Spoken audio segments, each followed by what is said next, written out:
স্নানও হয়ে গেল। এই যে জামা কাপড় কেচে দিয়েছি ছাদের পরে। এবার যাব নিচে ঠাকুরের বাসন মাজবো। দেখো অনেক প্রতীক্ষার পরে এই গাছে ফুল ফুটেছে, ড্রাগন ফল। কটা হয়েছে, অনেক প্রতীক্ষার পর সত্যি। গুড মর্নিং বন্ধুরা, এখন বাজে সকাল 8টা। আর বাসি কাজ সেরে পুজোটা দিয়ে উঠেছি। হরে কৃষ্ণ কৃষ্ণ কৃষ্ণ হরে হরে, হরে রাম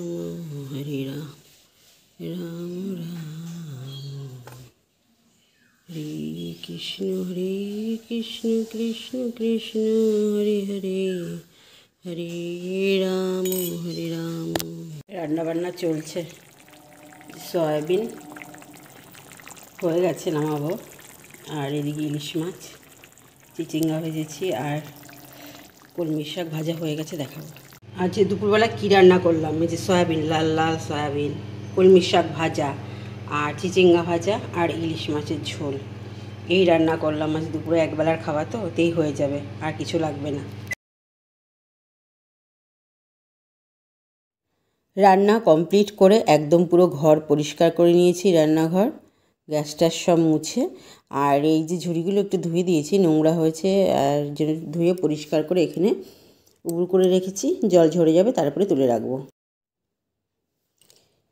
তারপর ছেলের ঘরে চলে আসলাম, ও বিছানাটা তুলে রেখে যায়। তারপরে আমি একটুখানি টেনে একটু গুছিয়ে রাখি, এই আর কি, আর কিছুই না। পরিষ্কার করে নিলাম। একটা আম পেড়ে নিলাম, এই যে গাছ, এত গাছে মুকুল এসেছিল, আর এই একটা অবশিষ্ট হয়েছে। কি বলবো বলো, পেকে গেছে, হয়েছে। গাছটা পুরো ঝুলে পড়েছে। গাছে পেয়ারা হয়েছে বন্ধুরা, অনেক হয়েছিল, এগুলো ছিঁড়ে নি, খাবো নিচে গিয়ে। দেখো কি সুন্দর হলুদ গোলাপ ফুল ফুটেছে, দুটো ফুটেছে।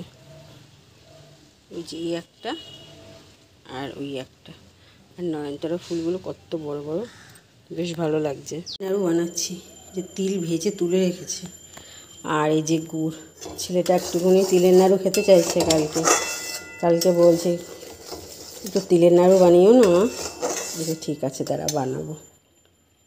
এই যে আইসক্রিম নিয়েছি, আইসক্রিমটাকে খেয়ে নিই। বসলাম, 12টা বেজে গেছে, কাজ সারতে চলো খেয়ে নিই। আইসক্রিমটা খাওয়া হয়ে গেছে, আর কাজ বাজ সেরে বসলাম। 11:30 বেজে গেছে। তো উঠেছি তো অনেক সকালে, উঠেছি 5টায়। তাড়াতাড়ি কাজ করে দেখে একটু কাজটা তাড়াতাড়ি হয়েছে, সত্যিই ভালো লাগে। এখন একটু শুয়ে বসে করার মধ্যে না তাড়াতাড়ি কাজ হয় না, 12টা বেজে যায়। আজকে একটু হয়ে গেল।